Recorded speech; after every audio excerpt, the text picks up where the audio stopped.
Keduanya dinyatakan positif sabu-sabu dan sudah ditetapkan sebagai tersangka. Sang kuasa hukum, Waode Nur Zainab, membeberkan kondisi Nia dan Ardi sudah lebih tenang. Tadi baru saja bertemu Bapak Ardi dan Ibu Nia.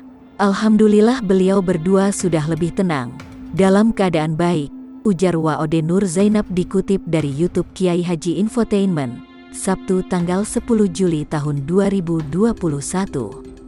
Seharusnya beliau berdua tadi yang mau menyampaikan langsung kepada rekan-rekan mengenai apa yang beliau alami. Hanya saja kami sebagai penasihat hukum agar tenang saja lebih dulu, karena akan masih menghadapi beberapa pemeriksaan juga.